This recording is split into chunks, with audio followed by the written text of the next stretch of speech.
Welcome to the deep dive. Today, we're plunging right into the world of Rebecca Yarros's Fourth Wing. It's been talked about so much. And if you've already spent time at Basgiath War College, you know this book is, well, quite a ride. We're working from a really detailed summary today, one that captures the core of the story. But our mission isn't just a recap. You've likely lived through it already. We want to really unpack the key stuff, the world, the characters, those massive twists. Yeah, pull out the big insights. Yeah. So by the end, you'll have a maybe fresh take on why this book hit home for so many people. Let's get into it. Okay, so first stop, the Kingdom of Navarre. It's this intense, militaristic place. And it's protected by these powerful magic wards, right? Wards powered by the dragon riders from Basgiath War College. Exactly. And Basgiath, well, it's not your average school. It's brutal. 4 quadrants. Infantry, healers, scribes, and then the really dangerous one, the riders quadrant. And the stakes are just incredibly high. I mean, a lot of cadets die. Yeah. Like before they even see a dragon. It's harsh. And that's where our main character, Violet Sorrengail, gets thrown in. She's 20, and she was actually meant for the scribe quadrant, the safer path. Yeah, completely different. But her mother, General Violet Sorrengail, who's the commanding general, no less forces her into the Riders program. Talk about pressure. It just flips her entire world upside down from page 1. Huge conflict right there. And speaking of Violet, she's not your typical warrior candidate. She deals with physical fragility, chronic pain. It's actually based on Ehlers-Danlos syndrome, which the author has. How does that vulnerability shape her? Because her heroism seems to come from that, not in spite of it. It really does redefine strength, doesn't it? Yeah. It shows that power isn't about liking weakness, but maybe knowing how to use what you've got. Her pain means she has to be smarter, more cunning. It forces resilience. It's like your supposed weak points. They can actually become your biggest assets. That's such a key insight. And her family life is, wow, super complicated, especially with General Lilith in charge. Oh, absolutely. And it's not just Lilith. There's Mira, her older sister, who's already a writer. Mira gives her some crucial gear. The dragon scale corset, right, Yeah. and the journal. Exactly. The corset gives her much-needed physical protection. And the journal is from their brother, Brennan, who everyone thinks is dead. That journal is like insider info for surviving Basgiath's politics. And Brennan himself. Well, his story becomes a huge emotional part of the plot later on. Okay, then there's Xaden Riorson, the wing leader. He's powerful, kind of cold, and his history with Violet is intense. His father led a rebellion. That Violet's mother crushed, and she executed his father. So, yeah, instant enemy status, but then things get complicated. How does that history play out? It's almost classic, you know, sworn enemies, but their fates get tangled up. It starts with all this inherited baggage, political and personal. But that shared history, that conflict, is actually the foundation for what develops later. It's that high-stakes, forbidden attraction kind of thing. And there are other important people around Violet, too, aren't there, helping her navigate this? Definitely. Rhianna Matthias becomes a really good friend, a solid ally in her squad. Then there's Dane Ados, childhood friend, second-year cadet. His dad's Colonel Ados, which becomes relevant. Dane's loyalty gets really tested. And Liam, Xaden's foster brother, he's one of the marked ones, you know, children of rebels. He ends up being assigned to protect Violet. Really pivotal role. Okay, we absolutely have to talk about the dragons. They're central. First, Tarn. Huge black dragon, very intimidating. But then there's Andarna. She's different. A golden feather tail. Yeah, super rare. And what happens next is just mind-blowing. Tarn bonds with Violet, which is already a big deal. But then right after, Andarna also bonds with her. 2 dragons. 2 dragons. It's never happened before, ever. Makes Violet instantly unique, marked, and to layer on the complexity, Xaden's dragon, Sorrengail, is Cairn's mate. Ah, so the dragon's connection links them. Precisely. A psychic link. It ties Violet and Xaden together in this really fundamental, unexpected way. The dragons chose them and kind of chose each other, too.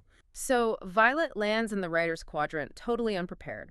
And Mira's journal warns her about the marked cadets seeking revenge, like Xaden, which leads up to the threshing day. Sounds ominous. It is. It's basically bond with the dragon or die. That simple.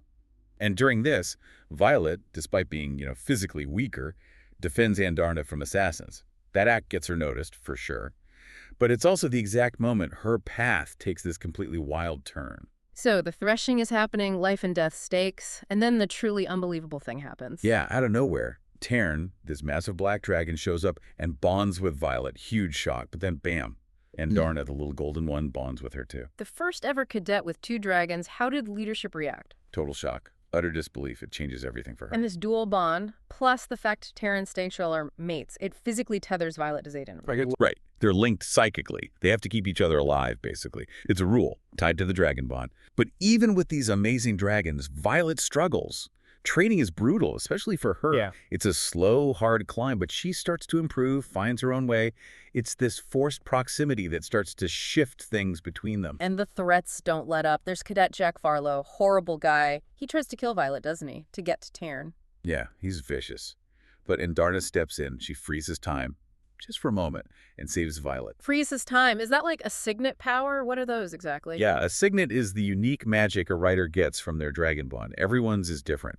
And Darna's time-stopping thing is incredibly rare. It's linked to her being young, a feather tail. It's like this hint of massive potential she has. Meanwhile, Violet and Xaden's connection deepens because of the dragon's link. She starts picking up on his thoughts, his feelings, sees there's more to him. Exactly. She senses the grief he hides, the complexity beneath the cold exterior. It starts to chip away at that initial enemy dynamic, and the training just gets more intense. Deadly war games designed to push them, weed them out, and Violet's still trying to figure out her own signet. Keep it hidden, maybe. Which leads to a really devastating moment in one of the later war games involving Liam. Oh, yeah. That one's tough. Oh. And Darna freezes time again, trying to save Liam. Yeah. But it doesn't work in the end. His dragon dies, and because of that absolute rider-dragon bond, Liam dies too. It's just brutal. A terrible reminder of the cost. And that loss, seeing Liam die like that, it triggers something huge in Violet, doesn't it? It does. In that moment of just pure grief and rage, her own signet finally bursts out. Which is? Lightning. Powerful bolts of lightning strike Jack Barlow, the one who tormented them. It's raw power, born from agony. Justice? Maybe, but violent. After all that shared danger and loss, the relationship between Violet and Xaden, it shifts again, deepens. They actually become romantically involved. Yeah, and the dragon's mating bond just amplifies everything between them. The psychic connection, the emotions, Yeah. they become even more tangled up. It really blurs the lines between them. So things intensify, and then comes the final War Games mission.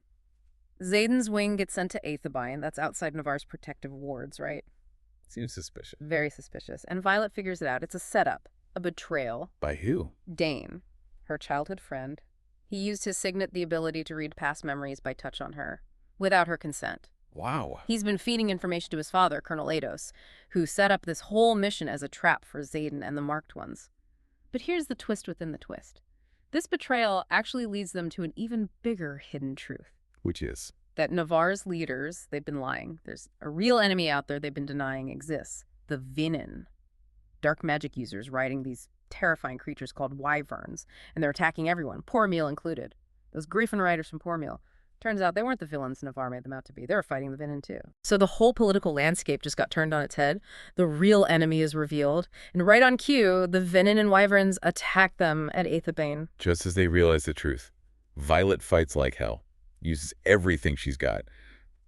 Taryn's power and Darna's time freeze ability, again, her own lightning. But she gets badly injured. And tragically, Liam's dragon dies in the fight, meaning Liam dies too. That bond is just absolute devastating echo. What happens then? They can't stay there. No. Xan gets the survivors out, retreats to this abandoned city, Eratia. Violet's unconscious for 3 days, just hanging on. And when she wakes up? Xan is there. He pledges his loyalty to her, promises to earn back her trust after the secrecy. Right. But the shocks aren't over. Now what else could possibly happen? The biggest reveal of all, her brother, Brennan, the one everyone thought was dead. Yeah. He's alive. He shows up in Eratia, and he reveals he's part of the rebellion. He asks Violet to join him. Whoa. So her entire world, her family, her loyalties, everything is just thrown up in the air. Completely. She's left standing at this massive crossroads. Love, loyalty, identity, it's all hanging in the balance. Shatters everything she thought she knew. Okay, so that's the whirlwind plot. But let's dig into the things that make Fourth Wing resonate so much, starting with Violet herself and this idea of power and vulnerability. Yeah, this is huge. The book really flips the script on heroism. Violet's chronic pain, her fragility, it's not something she just overcomes. It actually shapes how she's heroic. It makes her rely on cunning, on resilience, on finding different kinds of strength. It tells you that what looks like a weakness can actually be your greatest tool if you figure out how to use it. That's really powerful. And related is the theme of bonding and connection, especially with the dual dragon bond. What does that symbolize? It forces enemies together, right? Exactly. It shows how deep connections, like the psychic one between the dragons, can just erase old lines. Violet and Xaden are from enemy families, but magic literally binds them. It suggests unity isn't always about agreeing or having the same past. Sometimes it's about a shared future, maybe one you didn't choose initially, but then commit to. Forged in fire. And then there's betrayal and trust. Man, Violet gets hit hard with this. Dane, her mother's actions, the whole government lying. How do you figure out who to trust? The book basically says trust isn't a given, especially not based on old ties or titles. It has to be earned, usually through shared hardship and seeing people's actions. Dane's betrayal is a harsh lesson. Closeness doesn't guarantee loyalty. Real trust comes from vulnerability, from choosing to rely on someone even when it's risky. It's about discernment. Which ties right into war and propaganda, the whole setup with the Griffin riders being enemies, the Venin being denied. How does that show politics shaping reality? Oh, it's a masterclass in it. Navarre built this whole narrative to maintain control. Griffin's bad, Venin don't exist, and it works until reality crashes through. It also shows the cost for those who don't fit the narrative, like the marked ones, who face prejudice just for who their parents were. It takes real guts to question the official story. And finally, underlying all of this is identity and choice.